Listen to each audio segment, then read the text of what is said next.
Welcome back to our channel. This is Chakri the venge rider. November 11th నుంచి 17th వరకు అంటే 1 వీక్లో మనం ఎంత ఎర్న్ చేసాం, టోటల్ సిఎన్జికి ఎంత ఖర్చు పెట్టాం అనేది ఈ వీడియోలో చెప్తాను.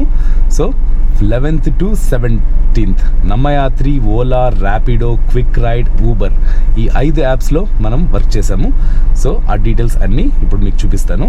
నమ్మయాత్రిలో యాక్చువల్గా రైడ్స్ ఏం చేయలేదు లాస్ట్ వీక్, కానీ ఊబర్లో 9307, ఊబర్లో తర్వాత ర్యాపిడోలో 503, తర్వాత క్విక్ రైడ్లో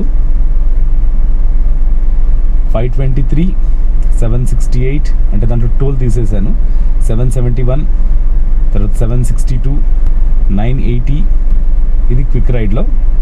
తర్వాత ఓలాలో 7040. సో టోటల్గా మనం ఆన్ చేసింది క్యాల్కులేషన్ ఆల్రెడీ చేసి పెట్టాను. ఎంత? 9307, 503, 7040, 523, 651, 655, 646, 783 అవన్నీ క్విక్ రైడ్లో టోల్ ఫీ తీసేసాను అనమాట. టోటల్గా 1 వీక్లో మనం అర్న్ చేసింది 20,108 రూపీస్. కింద చూసుకుంటే సిఎన్జి ఎంత కొట్టించాను, స్టార్టింగ్ ఫ్రమ్ మండే మొదలెట్టి సాటర్డే వరకు 788.43 అట్లా మొత్తం క్యాల్కులేట్ చేసి టోటల్గా కొట్టించింది 5,340 రూపీస్ సిఎన్జికి పోయింది. సో దీంట్లో మొత్తం సిఎన్జి తీసేస్తే టోటల్ ఎర్నింగ్స్లో మనకు వచ్చిన ప్రాఫిట్ వచ్చేసి 14,768. ఈ అమౌంట్, ఈ 14,768 అనేది టిప్స్ దీంట్లో ఇంక్లూడెడ్ లేదు. టోల్ ఫీ తీసేశాను, తర్వాత కమిషన్ ఊబర్లోను, ఓలాలో ఈ యాప్స్లో కమిషన్ కూడా తీసేసి మనకు ఎర్నింగ్స్ 14,768. టిప్స్తో కలుపుకుంటే ఒక 15,000 పర్ వీక్ చేసామన్నమాట. అది చూసుకుంటే వేరే వాళ్ళతో కంపేర్ చేసుకుంటే కొంచెం తక్కువే అనాలి. నవంబర్ 18th నుంచి మన టార్గెట్, ఈ వీక్ టార్గెట్ వచ్చేసి 20,000 మనం సేవ్ చేసుకోవాలి. అందులో సిఎన్జిలో కూడా నా పర్సనల్ యూజ్కి తర్వాత తిరిగానమాట. అయినా పర్వాలేదు, ఖర్చు అయితే అయ్యింది కదా. పర్సనల్ యూజ్ అయినా కమర్షియల్ యూజ్ అయినా కూడా ఖర్చు అయితే అయిపోయింది. సో 15,000 1 వీక్లో ఎర్న్ చేయగలిగాము. ఇప్పుడు ఈరోజు నవంబర్ 18th మండే మధ్యాహ్నము 12:10 అవుతుంది. మధ్యాహ్నం బయలుదేరుతున్నాను. సో ఈరోజు కార్ ట్యాక్సీ ఎక్స్పీరియన్సెస్, తర్వాత బెంగళూరు లైఫ్ మొత్తం చూపిస్తాను. వీడియోని పూర్తి వరకు చూడండి. నచ్చితే లైక్ చేయండి, సబ్స్క్రైబ్ చేసుకోవడం మర్చిపోద్దు. Thank you so much for your support. Let's start our journey. Car అయితే క్లీన్ చేశాను, ఒక కాఫీ తాగాను. మండే 12:15 అట్లా స్టార్ట్ చేస్తున్నాను రైడ్స్. ఈ వీక్ మొత్తం ఎంత తిరిగామో క్యాల్కులేట్, అంటే ఎన్ని కిలోమీటర్స్ తిరిగామో క్యాల్కులేట్ చేసుకోవడానికి చూస్తున్నాను. 9,414 కిలోమీటర్స్ దగ్గర ట్రిప్, అంటే ఇంతవరకు 9,414 కిలోమీటర్స్ తిరిగాము. సో ఇప్పుడు నుంచి ఈ వీక్ అంతా ఎన్ని కిలోమీటర్స్ తిరుగుతామో ట్రిప్ ఏ అనేది మనం క్యాల్కులేట్ చేద్దాము. ఆల్రెడీ 6 కిలోమీటర్స్ తిరిగాను just personal యూజ్కి. Full tank CNG కొట్టించాను. Full tank CNG, full signals ఉన్నాయి, ఫుల్ లైట్స్ ఉన్నాయి. So నమ్మయాత్రి, Ola, Uber, Rapido, quick ride అన్ని యాప్స్లో యూస్ చేసి మనం ఎంత ఎర్న్ చేస్తామనేది చూద్దాము. Uber go, ర్యాపిడోలో on duty, ఓలాలో on duty, quick రైడ్లో online, నమ్మయాత్రిలో కూడా బ్యాక్ టు బ్యాక్ రైడ్స్ వస్తాయి, కానీ మినీకి వస్తాయి ఎక్కువ. మినీ ఏసీ మినీకి ఎక్కువ వస్తాయి. బుకింగ్ ప్రిఫరెన్స్ ఆన్ చేశాను, అంటే అవి ఆఫ్ చేశాను కాబట్టి నాకు బ్యాక్ టు బ్యాక్ రాలేదు. లాస్ట్ వీక్ ఒక్క రైడ్ కూడా చేయలేదు. సో రెంటల్స్, ఇంటర్సిటీ అన్నీ యాక్టివేట్లో ఉన్నాయి. చూద్దాం, సెడాన్ కానీ ఎక్సెల్ రైడ్స్ మాత్రమే తీసుకుంటాను నమ్మయాత్రిలో, దాంట్లో కూడా ఆన్లైన్. సో చూసారు కదా, అన్ని యాప్స్లో ఆన్లైన్లోకి వెళ్ళిపోయాను. ఏ దాంట్లో ఎక్కువ అమౌంట్ వస్తే దాన్ని యాక్సెప్ట్ చేసుకుంటా మనీ ఎర్న్ చేసుకుని సంపాదిస్తాను. అలాగే నా క్యాబ్ ట్యాక్సీ ఎక్స్పీరియన్స్ అంతా మీతో షేర్ చేసుకుంటాను. నిన్న మధ్యాహ్నము 12:15 గలా స్టార్ట్ అయితే ఈవినింగ్ వరకు లోకల్ ట్రిప్స్ చేశాను. తర్వాత ఎయిర్పోర్ట్కి వచ్చాను అనమాట. ఈవినింగ్ ఎయిర్పోర్ట్కి వస్తే ఓలాలో ఎయిర్పోర్ట్కి వచ్చాను. ఇమీడియట్గా క్విక్ రైడ్లో రిటర్న్ ట్రిప్ టెర్మినల్ 2 నుంచి బ్యాక్ టు సిటీ. సో అలా వెళ్ళిపోయిన తర్వాత లోకల్లో మళ్ళీ ట్రిప్స్ చేశాను. 8:30, 8:45 టైంలో ఫుల్ నిద్ర వచ్చేసింది అనమాట.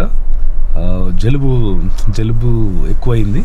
దానికోసం బాగా ట్యాబ్లెట్ వేసుకోవడం వల్ల నిద్ర వస్తే పడుకున్నాను అనమాట. ఒక 2 hours పడుకొని లేద్దామని తీరా టైం చూస్తే 2 o'clock అయింది, 2:30 అవుతుంది.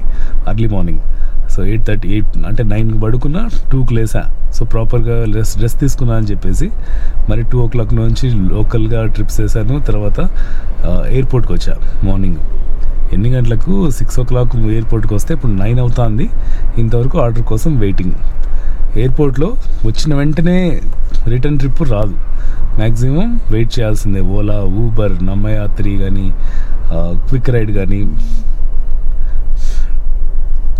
వెయిట్ చేయాల్సిందే. సో వెయిట్ చేస్తూ ఉంటే క్విక్ రైడ్లో ఆర్డర్స్ వస్తున్నాయి, క్యాన్సిల్ అవుతున్నాయి. తీరా రెంటల్ 9 hours 90 kilometers రెంటల్ అదేదో యాక్సెప్ట్ చేశాను. అది కస్టమరు కాల్ చేసి ఓకే అని చెప్పింది. తర్వాత క్విక్ రైడ్ వాళ్ళు కాల్ చేసి ఈ రైడ్ కన్ఫర్మ్ అని చెప్పారనమాట. 9 o'clock పికప్ అయితే ఇప్పుడు 9:12 కస్టమర్ కాల్ చేస్తే ఇంకా 10 నిమిషాలు పడుతుంది, ఇంకా 10 నిమిషాలు పడుతుందని చెప్పారు. సో ఎక్కడ పార్క్ చేసుకునేకి లేదు. ఇప్పటికి 2 rounds వేసాను. తీరా పోయి టెర్మినల్ 1 దగ్గర పార్క్ చేసుకుంటే అక్కడ ఉండనీరు, పంపించేస్తానమాట. కస్టమర్ వచ్చిన తర్వాత రా అని. చూడు ఈమె వాళ్ళు పిలుస్తూ ఉన్నారు అనమాట, బాగుండి అని.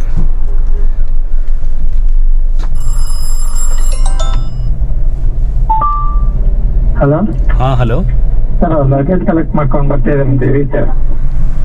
ಅದೇ ಎಲ್ಲಿ ಪಾರ್ಕ್ ಮಾಡ್ಕೊಳಕ್ಕೆ ಇಲ್ಲ, ಏನ್ ಮಾಡೋದು? ರೈಡ್ ಮಾಡಿ ಅವ್ರು ಪಿಕಪ್ ಮಾಡಿ ಬರುತ್ತೆ. టోటల్గా 5 trips వేసాను అనమాట, 2 kilometers. ఇప్పుడు కస్టమర్ వెయిట్ చేస్తే కాల్ చేస్తాం ఇంకా రాలేదా అని. ఇంకా రాలేదు, క్యూ ఉంది కదా చూసుకోండి అని చెప్పాను. కస్టమర్కి ఎక్స్ప్లెయిన్ చేసి చెప్తారు ఏం జరిగిందో, వాళ్ళు ఎలా రియాక్ట్ అవుతారో చూద్దాం. No luggage OTP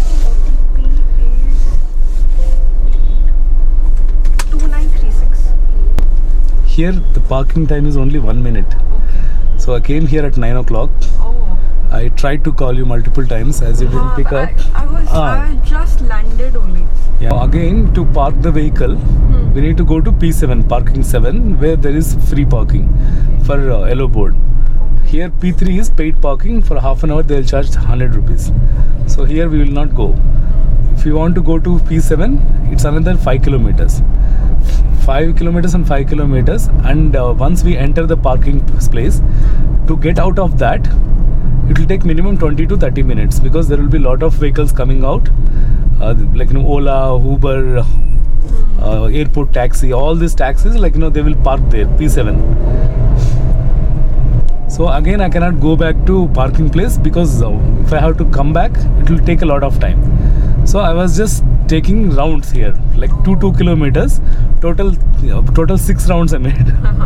I was just coming like this, again go from right side to the like terminal 1,